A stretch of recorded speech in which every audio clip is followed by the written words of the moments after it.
the politicians who did not want the risk, the economists who feared the cost, the commentators who dismissed it on live TV.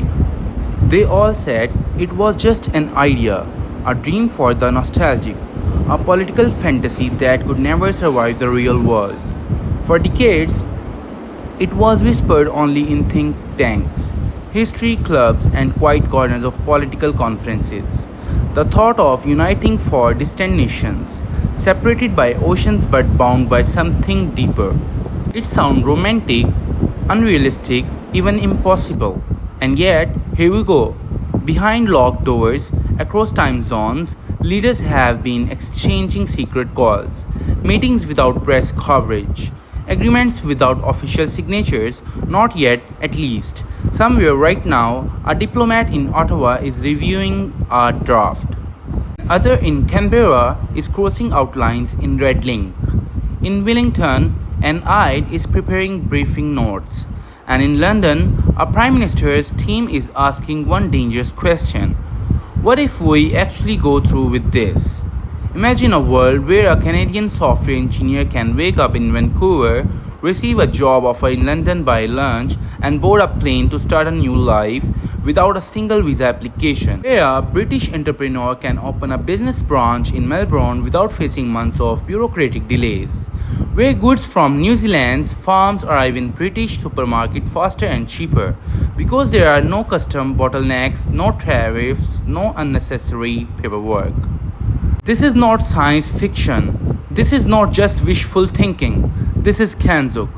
The CANZUK Agreement, a vision to unite Canada, Australia, New Zealand, and the United Kingdom into a powerful new alliance built on free travel, free trade, and shared security.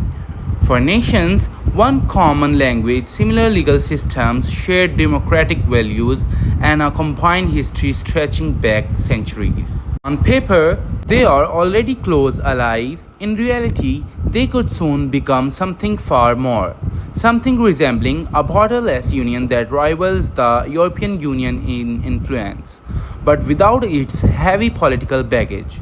Supporters say it's the natural next step. After all, these countries already share intelligence under the Five Eyes Alliance.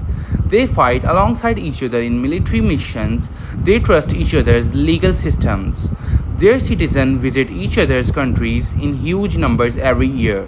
So why not remove the final barriers? The economic math is staggering.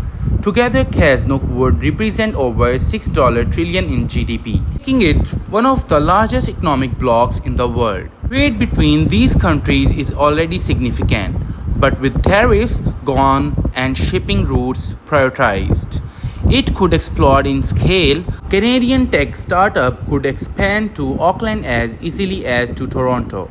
Australian mining companies could export to Britain at lower cost. New Zealand wine could flood UK shelves at unbeatable prices. And the benefits are not just economic.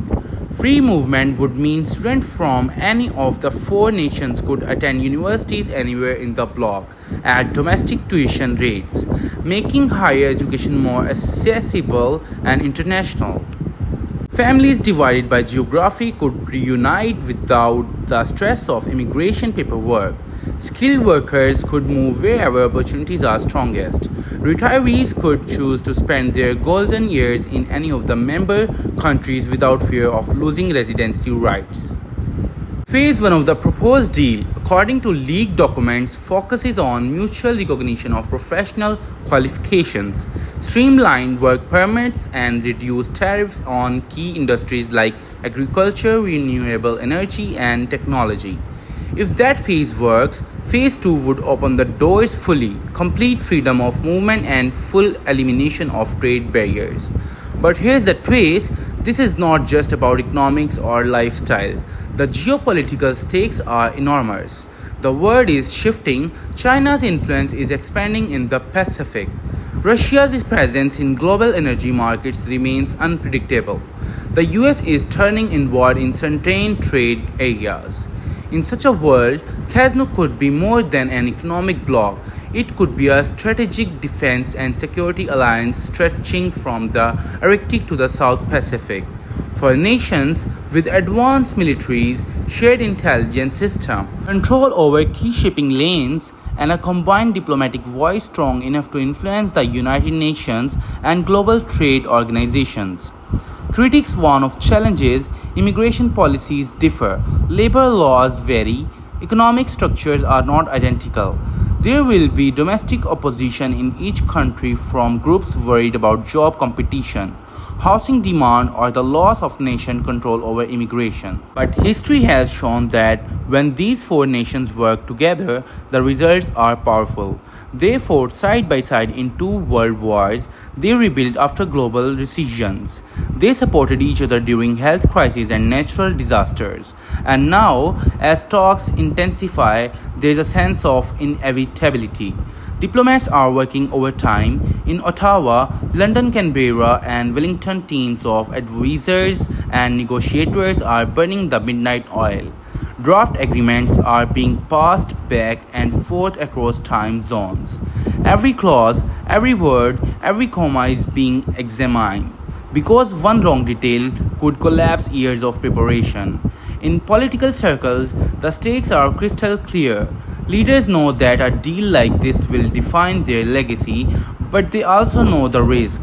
That's why they are carefully testing public opinion, using speeches, interviews, and even stubble media leaks to gauge how their citizens might react. Behind every public statement, there is a calculated move to either build momentum or cool expectations until the moment is right. Meanwhile, private sector is not waiting for the ink to dry. Business across all four nations are quietly preparing strategies for what they call the borderless CANZUK market. Exporters are mapping out new shipping routes that could save weeks in delivery time. Recruitment agencies are building talent pipelines that connect workers in one country with employers in another. Tech companies are planning cross-border collaborations without the headache of separate regulations. If and when the final signatures are made, it won't just be another trade agreement buried in government archives and forgotten by the public. This would be the launch of something far more ambitious, the official birth of a union with the potential to reshape the global balance of power. Economically, the numbers speak for themselves, a combined GDP exceeding $6 trillion, trade following across continents with minimal friction, and unified access to resources ranging from Canadian mineral to Australian energy and New Zealand agriculture. Politically, it would create one of the most influential English-speaking blocs in modern history. Together, these nations could coordinate foreign policy on the world stage, vote as a united front in international organizations, and negotiate as a single economic powerhouse in global trade talks.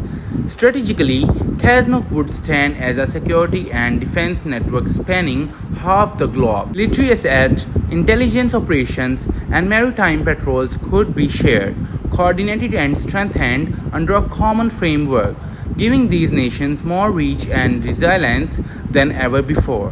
This would not just be a partnership, it would be a shift in global architecture, the kind of realignment that changes trade maps, travel rules, and military strategies for decades to come. On the economic front, trade routes between Canada, Australia, New Zealand, and the United Kingdom could operate almost seamlessly. Goods could move faster, cheaper, and with far fewer bureaucratic hurdles. A farmer in New Zealand could send produce to London in record time. A Canadian aerospace manufacturer could ship parts to Melbourne without worrying about tariffs eating into profits. One migration, the change would be just as dramatic. Citizens of one member nation could freely live and work in another without the months-long visa process. A British nurse could move to Sydney to fill the hospital shortage.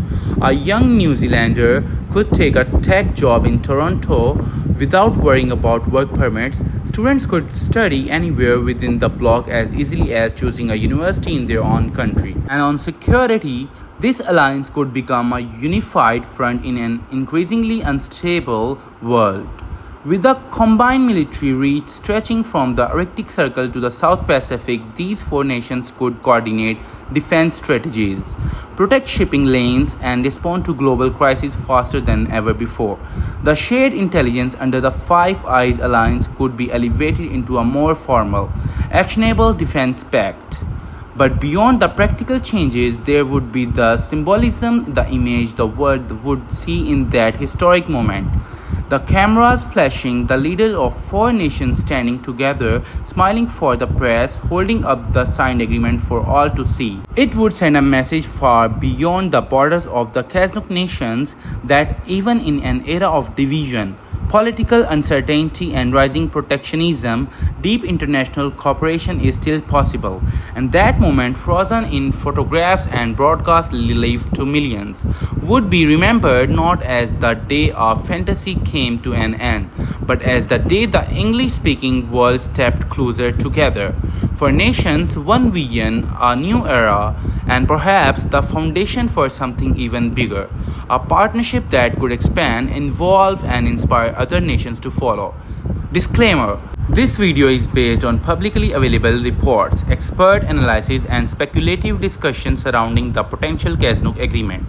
Details, timelines, and outcomes have not been officially confirmed by any government at the time of recording. Viewers should treat this content as informational and interpretive, not as an official policy announcement.